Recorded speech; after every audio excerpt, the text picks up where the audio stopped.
The following was recorded in front of a live studio audience at the Studio 21 Podcast Cafe. This is the United Podcast Network. The following program is closed captioned for the thinking impaired. By tomorrow, I will rule the world! You think he's gone? He's not gone. That's the whole point. He's never gone. Is this some radical new therapy? You see? Well, I must have not been paying attention when you were just talking to me. Do you think that you could repeat the question? And I listen more attentively. There must have been something in all of that nothing that wasn't quite so easy to see. Oh boy, this is going to be one of those shows. Must have missed something when you were just talking to me. I must have not been paying attention. Are you on Twitter at all? No. No. No. Twitter has never become- been a tweeter. It has become so much fun. We'll talk about it. I've heard. It's become so much fun since Elon Musk took over. So much fun. There must have been something in all of that nothing that dropped me like a stone to the floor. And I must have missed something when you were just slamming the door. I got to get rid of this cold thing that I have. It's been a month and a half now. It's like, I got to get rid of it. I can't even do the ba-ba-bas. Eventually, I am going to go to a doctor. Well, that was going to be my next question. Have you actually seen a doctor? That could help. Yeah. I'm going to give it a shot. I got it. Oh, okay. I was going to say, I got us covered. No. I hit the first bar, and that was it. Yeah. All right. Yes. This is one of those days where I just wish I could have stayed in bed. I mean, you could have, but then you would have just paid me to sit here and wait for you. I know, I to paid not for last come. week's show, and I wasn't even here. I'm like, why did I get charged for that? That's how it works. Maybe the water will work. I had actually on my list pick up cough drops before the show. I got everything else done before the show but that. Good job. Second time. Ba, ba, ba, ba. Oh, you got two. You got Yep. So, see, I am getting better you a just little couldn't bit. get the high note. All right, I guess we'll start the show, shall we? right, Let's get the yeah. show on the road. Hi, how you guys doing? My name's Tom Duggan here with the Paying Attention Podcast. Hi atop, two guys smoke shop at the Studio 21 Podcast Cafe. You know, I don't listen to podcasts, and I watch news all day in my office, and they're always talking. We have guest so-and-so, and he's from the such and such podcast, the XYZ podcast, and everybody's got their own podcast, and it actually makes me start to wonder, maybe I should be doing something else, because when we started doing podcasts, nobody was doing them. Right. And we had, our ratings were phenomenal, and they've been, straight through, they've been pretty phenomenal, but we were like the only game in town. And now everybody on the planet's got their own podcast. The only thing is everyone else is making money on their podcasts. And I'm still not sure how they're doing that. Like, I need like a teenager. I need like an intern that can come and figure out how we can monetize the show, the paper, the stuff that we do. Because I see these flipping teenagers on YouTube. And there's one kid, he goes on like for 20 minutes a day. And he's making like $10,000 a year, $20,000 a year doing YouTube. And I'm like, I'm killing myself. And we do okay because we have sponsors. Yeah. But like, we're not making money on like the clicks and the hits. And I don't know how they do that. So we have to find like, maybe we need like a high school or a college intern kid that can figure that stuff out. Hi, how you guys doing? How's everything going? Last week we were off. We did the whole Thanksgiving thing. I have a new niece, Hazel, and it was nice to see her for the first time. She's only like a month old, so I spent most of my Thanksgiving with Hazel. Hopefully you guys had a good Thanksgiving, despite the fact that your turkey and everything else cost you 25 to 30% more than it did last year. But don't blame the Democrats or Joe Biden. Don't blame anybody in power. It's always somebody else's fault. It's certainly not theirs. I have a bunch of stuff that I want to get to today. There's a few things before we get into heavy topics. So I belong to a group called TMF. It's called the Movement Family, and they go out every Wednesday night, and they set up a dinner for the homeless. And it's a bunch of kids. I'll just give you like the basics on it. It's a bunch of kids. It was started by Mike Gorman and a bunch of kids from Lawrence. mostly Latino kids who live in really horrible neighborhoods, who themselves don't really have a whole lot, and they go out and they set up tables and they get donations for food. And I think last night I want to thank Harrow's Pies, who donated the dinner last night. Harrow's turkey pies are just unbelievable, and everybody was certainly happy to see them last night. And when we pull up that picture, so we're standing there, and I looked over, and I see this girl that works for TMF. She's just a volunteer, and she's taking off her shoes. And I said to the person next to me, what the hell is she doing? Like, we're trying to figure out, what is she doing while she's taking her shoes off? Because we have a lot of people that come that are homeless that have mental illness problems. So when we see somebody doing something a little out of character, we kind of keep an eye on them to make sure, like, things are okay with them. And if they need help, we go over and say, hey, we've got people here from Rachel's Journey that can help you if you're addicted or if you have mental health issues. We can get you in somewhere. And we partner up with a lot of different organizations who come to the dinner. And so we're watching this thinking, okay, this is going to be somebody we're going to have to take care of. And she's taking her shoes off, and I realized, no, this is one of our own volunteers. And it was because the homeless person that on the right had went over to her. It was raining all day yesterday and said, my socks are wet, my shoes are wet. Do you have any dry socks? And she didn't realize Nancy has a whole car full of brand new socks, and I had a whole car full of brand new socks. And she didn't know that. So she took off her shoes and gave the guy her own socks. And somebody snapped a picture and posted, I think Jill Stacklin did it. God bless Jill. She does so much for us.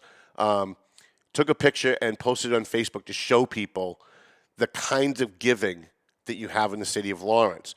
Now, I come in here and I talk negatively about Lawrence all the time.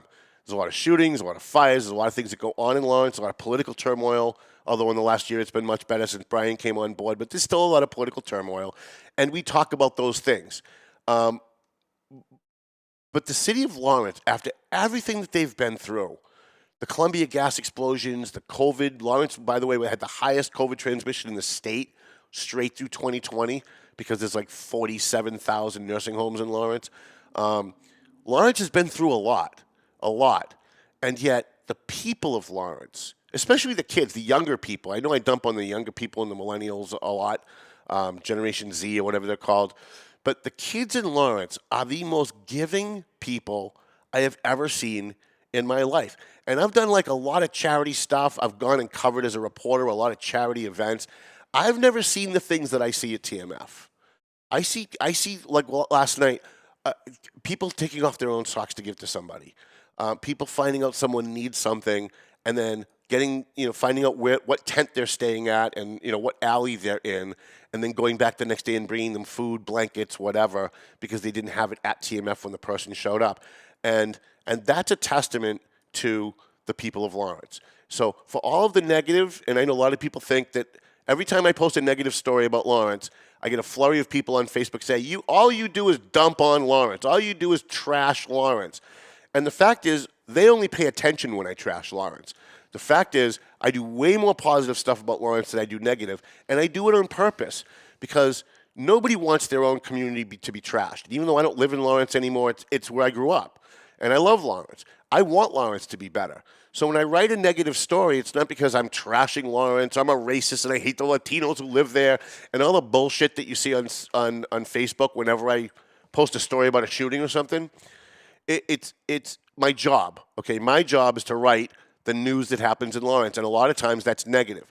But when it's positive, I go out of my way to make sure that we talk about those things too, because that gives you a total snapshot of the city. And I've got to tell you, I have seen some pretty heroic things in the city of Lawrence just in the last year. There's a group, and I'm just going to give them a free plug because I love Manny Gonzalez so much. Manny Gonzalez is a firefighter in Lawrence. And he, along with another friend of mine, Wayne Hayes, would go to all these fires. And obviously, Manny would go to the fire because he's a firefighter. He has to put them out. And they would go to a building where, like, there's 6 families living in, and the whole house is completely demolished.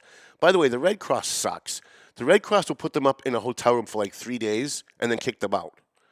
And a lot of people think that, like, the Red Cross is putting us up in a in a hotel, and they're trying to find us housing. Like, they're working on the case.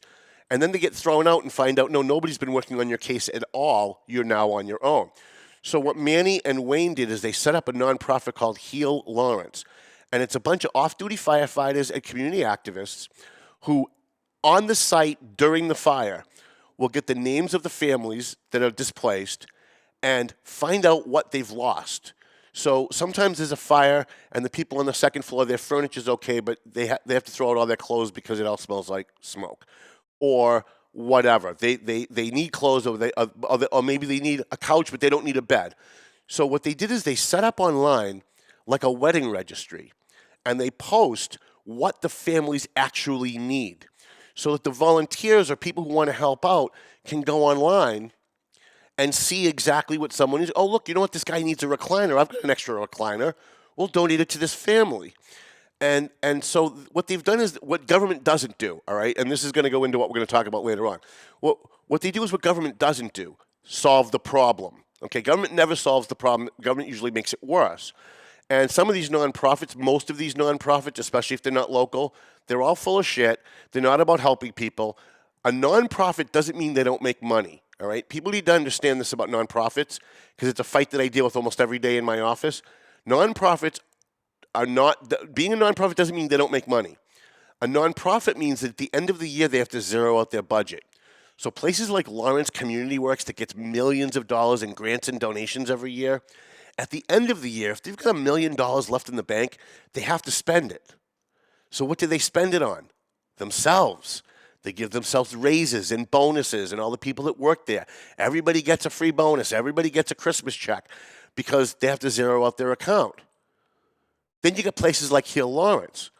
If you donate a gift card to, say, McDonald's or Salvatore's or wherever, 100% of what you give, nobody takes a salary at here, Lawrence. Nobody, all right? It's a 100, just like TMF, it's 100% volunteer. And they go out, they find family members that have been displaced from fire through no fault of their own, and they help them find housing, they help them find furniture, they help them find clothing, whatever it is that they need, transportation to and from work, they will help you. They won't do it, but they have people they work with that will. And they deserve the shout out because a lot of these nonprofits like Lawrence Community Works and all these other places, I'm trying to remember what the other one was because I hate them even more. They're really all about themselves. Most of the nonprofits, here's how most of the nonprofits, especially even locally, work, except for the ones we work with. All right, so they go out and they petition their congressman to get a $10 million grant. For example, Lawrence Community Works did one on, and this is probably about 5 or 10 years ago. They got a $200,000 grant for green technology job training for Lawrence residents. Now, that sounds beautiful, right? It sounds lovely. Green technology job training. So I went to the ribbon cutting, and they had the big check, and they had state reps there, and everybody's glomming for credit because this is a wonderful thing that we're doing. And when they were done, they asked if there was any questions, and nobody ever has any questions except me. So I raised my hand, and I said, I'm just curious. You're going to be training people who are Lawrence residents for green technology jobs. How many green technology jobs are there in Lawrence? Crickets. Because there are none. There are no green technology. There are no windmill farms in Lawrence. There are no solar panel manufacturing places in Lawrence. In fact, they don't even have them in Boston. So here's what happens. They get the money, and they hire their own people to do the training, and the people that go to the training for free because it's a grant are all their own volunteers, sit in a classroom where one of their own people getting paid teaches them about green technology jobs. And then when it's done, everybody gets a certificate, and they all pose for a picture and send it to all the newspapers and say, look, we just trained 20 people for green technology jobs. We're saving the planet. And when it's over, you go back to Lawrence Community Works 2 years later, and all the same people are working there, and none of them are working in green technology jobs. But at election time, the congressman who gave them the grant, they all go out and hold signs for that congressman. Now, nonprofits can't help political candidates, but they don't do it as a nonprofit. They do it as individual human beings. So all the people who work at the nonprofit will go, let's say it's Laurie Trahan gets them back then it was Nikki Stongus, but now it's Laurie Trahan. So let's say Laurie Trahan gets them one of these. They all go out and they hold signs for Laurie Trahan at election time. They all volunteer their time at Laurie Trahan headquarters to stuff envelopes. And I'm not saying she's done this. I'm just using her as an example, all right? So that's how the scam works. Your local politicians, your state reps, your state senators, and your congressmen go out of their way to get grants for these local nonprofits that literally do nothing to help the community. The people who work at the nonprofits make a fucking shit ton of money on your tax dollars, and none of it benefits the people who live in the city that the grant goes to. But the people in the nonprofits then become a campaign arm of the state rep, state senator, or congressman that gives them the grants. So this is how incumbents always win. This is how incumbents in the last election a month ago, there were 351 cities and towns in Massachusetts. Every single one of them has a state rep. Only one incumbent in the entire state lost their seat on election day. One. And by the way, that was our good friend Marcos Devers. It still breaks my heart. I love Marcos. But of all the incumbents, all the state reps, all the state senators, the only incumbent who lost, one incumbent lost. And you know why that is? Because of what I just told you. They're buying votes. It goes back to the show that we had right before Thanksgiving. Our system is so corrupted right now that it is. Drive through the city of Lawrence and look at all of the homeless people in Lawrence. It's that way by design. Most people think, gee, it's horrible that we've got such a homeless problem in America. Gee, it's so terrible. But what they don't realize is that it's by design. There is nothing that happens in this country when it comes to societal norms or not. There's nothing that happens in this country that isn't planned. There's nothing that happens in this country that isn't by design. It's by design. And I got a thing from the state of Massachusetts yesterday. Yeah, it's Thursday. I got a letter yesterday saying that Massachusetts has changed the rules, but just to let you know, if you're over 55 and you die, the state's taking half your shit from your estate. So if you're over 55, which is like, elderly people trying to stay in their own homes, and you die, the state's taking half the estate. So you want to leave your house to your kids now have a mortgage of half the value of your home. Nothing that the government does helps. All of this works in together. There's no reason why TMF should have to go out every Wednesday night and feed the homeless, because there shouldn't be that many homeless on the streets of America. We're the richest fucking country in the world. And this is going to go into some of our next topics. We're sending billions of dollars to Ukraine and every other country to help them, while our own American citizens are on the streets. One more thing about TMF. So if you buy anything on Amazon, they have this program called Amazon Smiles. So if you go on and you want to buy whatever, you want to buy a sweater on Amazon, if you go to Amazon Smiles, and we are now registered as of this morning, and you go to the Movement Family TMF, every purchase that you make, if you click on the Amazon Smiles TMF, Amazon will make a donation to TMF. And it doesn't come out of you, so it's not like they add an extra $1 to your bill. It comes from Amazon. It's part of their charity drive thing that they're doing. So we learned about this a couple of weeks ago, and thank you to Jill Stackland. I have to tell you, I'm so proud. I am so humbled to work with that we have such a great team, and it's really gelling really well. I'm so humbled and grateful to be working with guys like Kevin Druin, K9 Kevin, Nancy Gorman, Michael Gorman, Jill Stackland. We've got a great, and by the way, if I didn't mention you, please, it's not a slight. I always have people who want to be thanked. Why didn't you thank me? If you're that kind of person, by the way, I'm never going to thank you, because that's the wrong reason to be doing things. But I'm so grateful that the group of people that we have, as we speak right now, while I'm taping this, K9 Kevin, we found out that a friend of mine that used to work with me at Andover Livery moved to Hawaii, had a great girlfriend, and got married. The guy had life by the balls. Found out 2 days ago he's homeless. And he lucky enough to get himself a caseworker. They put him up at a hotel in Tewksbury. And I was heartbroken because I loved this guy. We were really good friends for a long time, and I haven't seen him in forever. And I see this on Facebook that he's homeless, and I was like, holy crap. That was yesterday. Today, as we speak, during this show, right now, K9 Kevin is out getting T-shirts and food and items to bring to the Tewksbury motel that the state has put him up in. And while that's going on, Nancy is taking time out of work and making phone calls to try and get this guy into transitional housing in one day. That's the kind of people who are in Lawrence every day trying to help people. And by the way, for no thanks. They get nothing out of it. They don't post pictures and selfies on Facebook like this. Oh, look at me, I'm handing a sandwich to a homeless person, like a lot of other people that you see on Facebook. They go out and they quietly do this on their own. They don't ask for thanks. They don't post it on Facebook. They're not looking for glory. They're just people who really just want to help. And when they find someone that really needs the help and wants the help, and that's the real thing with the homeless, a lot of them say they want the help, but they really don't. They just want their next fix. And so you have to be careful who you help, because there have been times when we've gone out and spent money out of our own pocket and bought someone a tent because they were freezing and they said they needed a tent. And a week later, we find out 3 other people bought them tents, and they were selling the tents and using the money to buy drugs. So you've got to be very careful who you help and how you help them, because for every one person on the street that is grateful for the help and really wants the help, there's 3 people on the street who don't want the help. They want to exploit your goodness, have you give them free shit so they can go out and sell it and buy drugs, because that's the way drug users are. It's every drug user is an incredible liar, an incredible liar.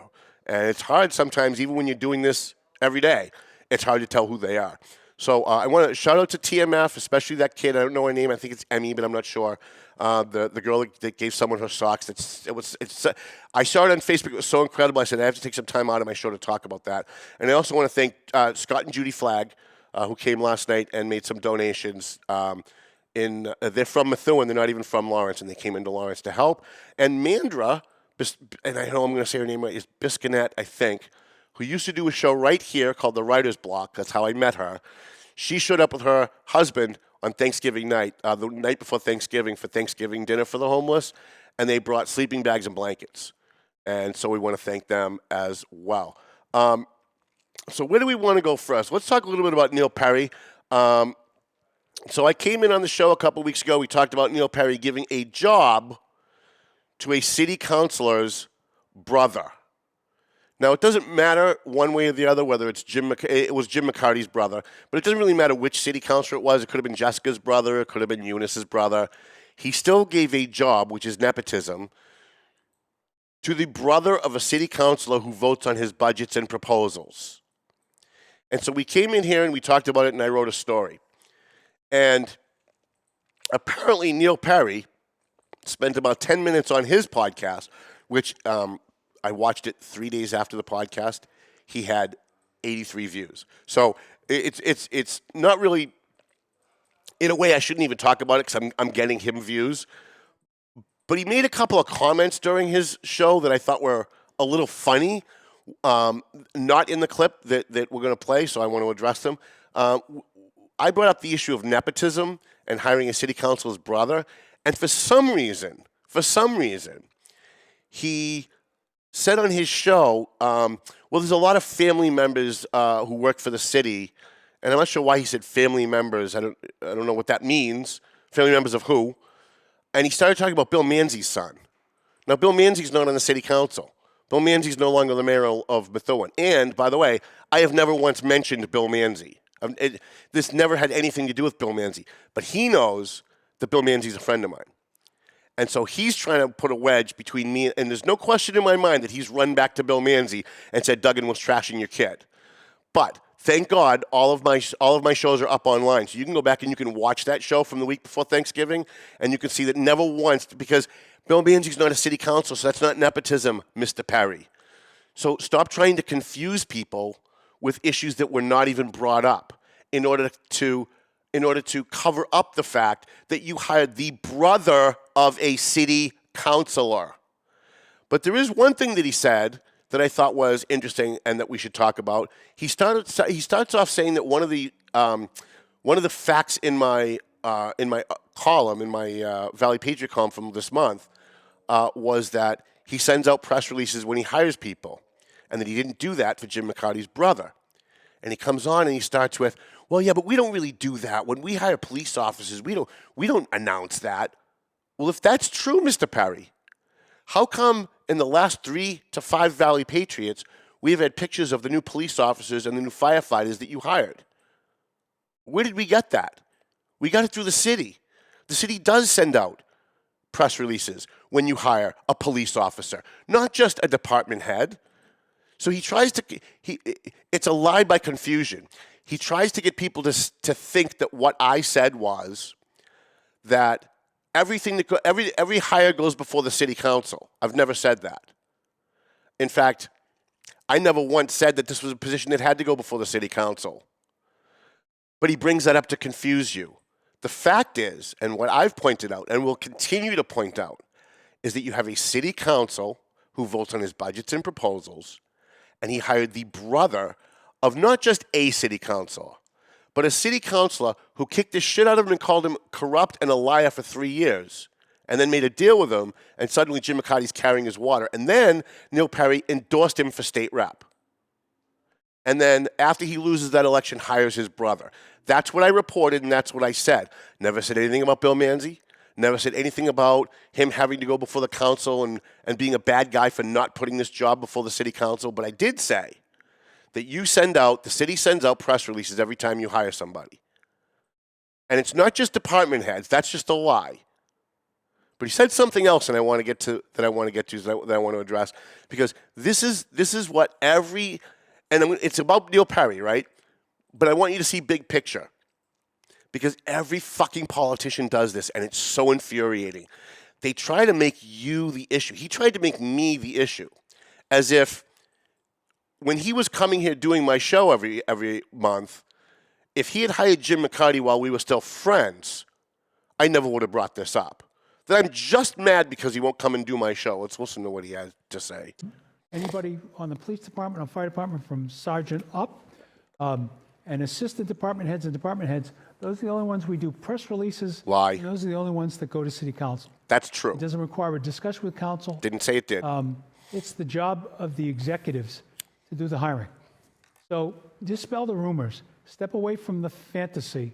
And understand no attempt was made to fact check that information before it was presented. Didn't have to. It was people true. that are upset with me because I'm even addressing it here. But, you've got Mr. Duggan, who quite honestly is just perturbed because I won't go on his show anymore. You can stop that He's for a just trying minute. to bait the mayor into a discussion. I'm not trying to bait you into a discussion, Neil. I don't want a discussion with you. You're a despicable human being. I don't want you on my show anymore. I don't want you participating in my newspaper. You're the mayor of Methuen. If you send me something, I'll publish it. But I don't want that. I don't want to be publishing your crap in my newspaper, because now we know you're full of shit. Now we know that everything you say is a lie. Just like when you sat here for 2 straight years and said, there's no us versus them. And then went on your own podcast and said, I'm going to run for re-election because I don't want them to get power. Remember that? Remember that? So he's trying to conflate. This article was never fact-checked. I never send those kind of hires before the city council. Yeah, as if I said that. I never said that. Never intimated that. It's not even an issue. And then he's just mad that I won't come on his show. Well, yes, I'm mad that you made a commitment to be here for my viewers and my readers, because we would transcribe when he was here. We'd transcribe the interview and put it in the paper so that Methuen voters knew what was going on. I am pissed off about that. You made a commitment, you gave your word, and you broke your word. But that's not the only reason why I'm talking about this. In fact, that has nothing to do with why I'm talking about this. I'm talking about this because you hired the brother of a city councilor. Get it? You hired the brother of a city councilor. And I was thinking about this afterwards. He's eminently qualified, the mayor says. He's doing a great job. And by the way, he might be doing a great job. But he's not an epidemiologist, and he's the brother of a city councilor. That's what it's about. And I'm going to keep saying it, and I'm going to keep saying it, because all of the bullshit in the 10 minutes that he spent ripping me apart, ripping my newspaper apart, none of it had anything to do with the fact that he hired the brother of a city councilor. That's what it's about. And I don't want to hear the whataboutism. I had people coming on my page going, well, what about this guy? He did bad things in another community. And my answer was, listen, this is the first time I'm hearing about that guy in another community doing it. I will look into that, and I will cover that if that's true. And by the way, I am looking into that. But that doesn't change the fact that Neil Perry hired the brother of a city councilor who votes on his budgets and votes on his proposals, and It's a double whammy for Neil because he's the guy who ran. His number one platform issue was the friends and family plan in Methuen is over. He ran against Jen Kinnan. And Jen Kinnan had a brother who was a firefighter, a daughter who works in the school department, and her son works on the police department. And he used that against her during the campaign. And he beat the living shit out of her on that issue on the campaign. And he won because of that issue during that campaign. Because people were so sick of Jujuga and they were so sick of the insiders that they were worried that if Jen got in, she had so many family members on the department, on different departments in the city, that nothing would change. And they elected Neil, who then hires the brother of a city councilor. And yet he can, with a straight face, go on his podcast. It's just Duggan's just mad at me. Yeah, I am mad at you. You're a despicable human being. You screwed Jana DiNatale. You screwed Tom Lucier. You screwed me. Every single person who worked on his first campaign, except for that guy who's got a contract with the city. His name is Solomon. I can't remember his first name. I think it's Mike Solomon, but don't hold me to the first name. But he's got a contract with the city. He makes money on the city. So, of course, he's helping Neil Perry. And by the way, has Neil Perry done anything about that? A guy working on his campaign who's got a contract with the city? That's pretty interesting, right? But he's the only guy left. Every other person from that first campaign is gone. And it's because of shit like this. Now, here's the difference. When somebody came on my show, on my Facebook page and said, what about this other guy in another community? I'm even going to tell you who it was. He said, Brian DePina hired the wife of a city council when he first got elected, when he first took office. Here's the difference between Neil Perry and Brian DePina. I picked up the phone and I called Brian DePina and said, hey, somebody just posted on my Facebook page that you hired a city councilor's wife. Please tell me you didn't do that. He said, yeah, I hired Greg Delisario's wife. She works in one of our offices. I said, you do realize that's a conflict of interest, right? Like, I have to write about that. He's like, what do you mean? I said, Brian, I have to write about it. I'm kicking the shit out of Neil Perry and Methuen for what he's doing. I've got to write about that. Here's the difference between Neil Perry and Brian DePina. Here's the difference between a leader and not a leader. Brian's answer was, well, you know what? Before you write that story, let me sit down with the lawyers. Let me just make sure that, like, this is a conflict of interest. And if she is not supposed to be here, we will find something for her outside the city. That's the difference. Neil Perry, when he gets caught, doubles down and makes excuses and keeps the brother of the city councilor on the city payroll. Brian DePina says, listen, if I'm doing something wrong, I don't want to be doing something wrong. Let me look into this, and if that's true, we will find something else for her. That's what a leader does. It's not what Neil Perry did. That's what Brian DePina did. And by the way, we're going to hold him to that. I love Greg Delisario. And by the way, am I saying this because I'm just mad at Brian DePina? No. Am I saying this because I don't like Greg Delisario? I love Greg Delisario. I love that guy. So it's not about who I like. I know to you, Neil, and people like you, you only go after people when you don't like them. So you're projecting that onto me.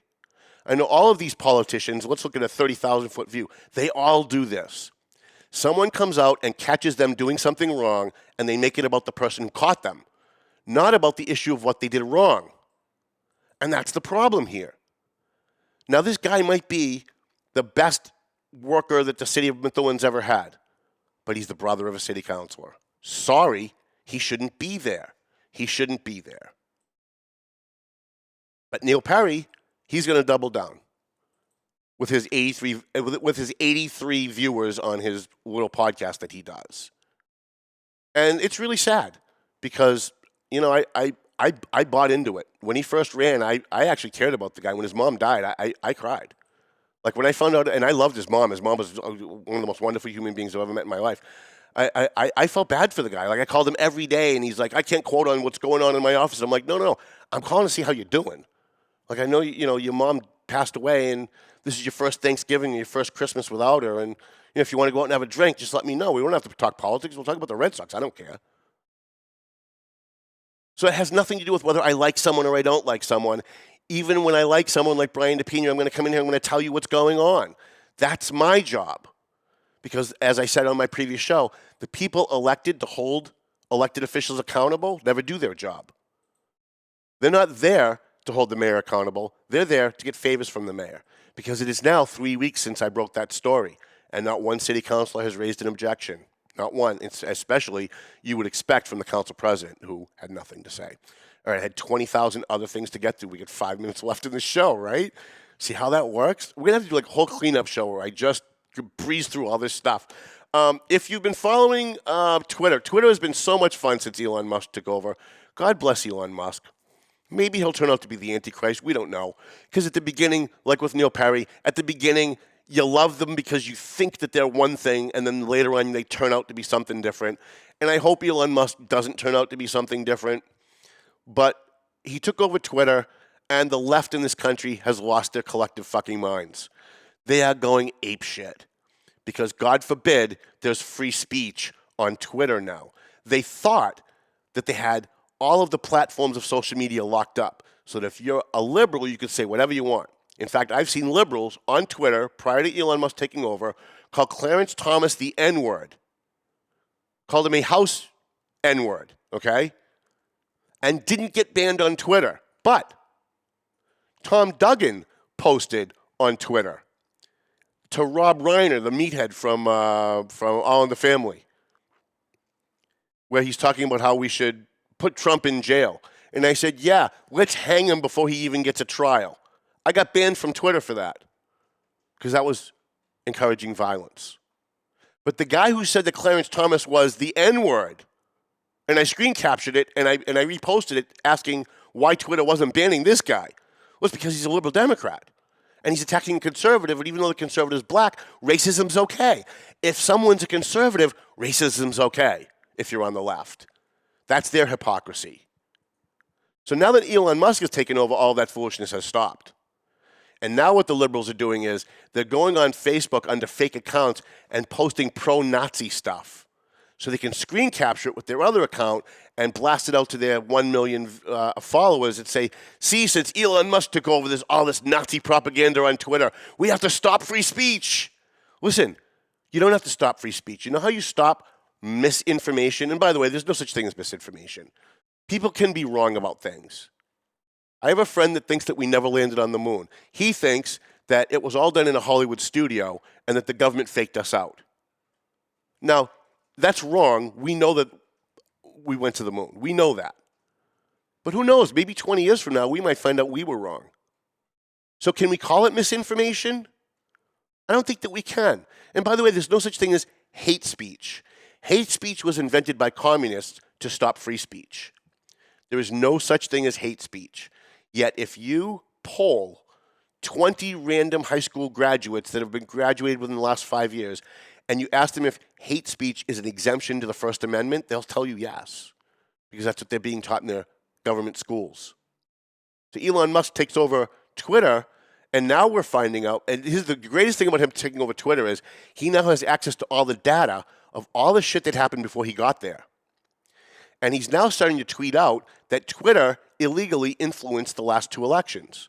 And he says he's got proof. And he also says that in full transparency, he's going to release it to the public. That's why the left is freaking the fuck out. That's why Democrats are yelling and screaming about Nazis. Because the louder they scream about Nazis, the more they know you're not going to pay attention to what's really going on. So don't get fooled. Don't get fooled by all this Nazi talk. I know actual white supremacists. Anybody on CNN or any of these other ridiculous shows on cable that talk about Nazis and call people Nazis know nothing about what they're talking about. Nothing. And I'm going to give you an example that I talked about on a previous show as we wrap up. I got a guy that I grew up with who's a white supremacist. He lives up in Maine. He's part of some militia. I maybe see him like once every 10 years. But he's on Facebook, so we kind of talk back and forth. And a couple of years ago, the left, the Democrats, were all flipping out because there's a black guy on the box of Uncle Ben's rice. And that's rooted in racism and systemic racism and slavery. We have to stop it. So they took Uncle Ben's picture off, the black guy off Uncle Ben's rice. And they said, we can't have a Native American on the butter because that's cultural appropriation. It's racism against Indians. So they took off the Indian off the butter. And they said, Mrs. Butterworth, it's racism. So they got rid of Mrs. Butterworth.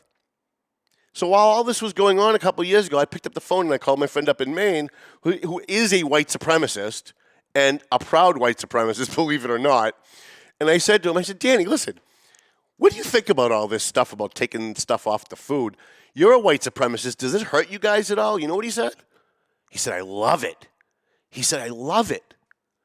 Who wants to look at a bunch of black people on the boxes of food when I'm walking through Hannaford's to buy my food? I don't want to look at minorities on my butter, on my syrup, on my rice boxes. In fact, I won't even buy that rice because there's a black guy on the box. Really? No kidding. So all these people who said that in the name of fighting white supremacy, we had to get rid of all of these figures on food boxes, were really playing into white supremacists who actually love it because they don't want to look at minorities on their food. And I bring this up because I want you to think about this kind of stuff every time you watch CNN or any of these other cable shows or anything in the mainstream media where they talk about we have to do something because of white supremacy. I want you to ask yourself, does that person know one fucking thing about white supremacy at all? Have they ever met a white supremacist? Because 9 times out of 10 they haven't. They know nothing about it whatsoever. But in the name of white supremacy, they're going to do all this stupid shit that actually ends up feeding into white supremacy. And why? And I know we're up, but why do they want to feed into white supremacy? Why do they want that? Because they want to divide us. The more white supremacists there are, the more they feed into the white supremacy, the more they can say, look, a Nazi, look, we're the good person, look. So I bring this up because I want you to think. I want you to do one thing Elon Musk said, he tweeted yesterday, that critical thinking is dead in America. I'm paraphrasing. There's no more critical thinking. Start thinking critically. Don't have a knee-jerk reaction when you're listening to the news, when you're reading the news, when you're watching the news. Don't have a knee-jerk reaction. Think about it. Like, how is taking a black guy off rice hurting white supremacy? Because at the end of the day, it actually helps white supremacy. All right. Thank you, Chrissy. Next week, I'm going to come in and have a topic for you because we want you to talk more on the show. Okay. We definitely have to have that. I loved that idea last week. Wow. Yeah. We can roll up Mel. You can pretend I know what I'm talking about when it comes to news and politics. Yeah, right. I don't even care. You could read poetry. I couldn't care less. Okay. You read box scores from the Let's do that. from the Bruins. I couldn't care less. Oh, sports. That's even better. Right. That's, we're doing great now. I got to thank my Politics, sponsors. news. I forgot to thank my sponsors. Let me pull them up if we have time. Yes, we should definitely. All right. McLennan Real Estate, Century 21. We're going to have Matt come in here maybe next week. I'm going to call him this afternoon. Housing market is really kind of doing some funny things. Lazy River Products in Drake, best cannabis in the Merrimack Valley. Marsan and Son Construction, EIS Investigation and Gun Training, who donated over $1,000 worth of supplies to TMF over the last couple of weeks. Thank you to Joe and everybody over at EIS. Borelli's Deli, where I'm absolutely going to get my food after the show. Tomo's and Shaken Seafood. Free shout out to Clear Path to Veterans New England, AFC Urgent Care, and our buddy Dave Id Consoli at Pleasant Valley Landscaping is going to be horrified that I talked about Neil Perry today. Yeah. Wow. And that's it. Did you have a good Thanksgiving? I had a great Thanksgiving. You did? What'd you do? Hang out with family. Yeah, good. Yeah. Good. Oh. Melvin Taylor says we got to go home, right? I guess. So I guess you better go home already. Fine. The views and opinions expressed by the hosts, guests, or callers of this program do not necessarily reflect the opinions of the Studio 21 Podcast Cafe, the United Podcast Network, its partners, or affiliates.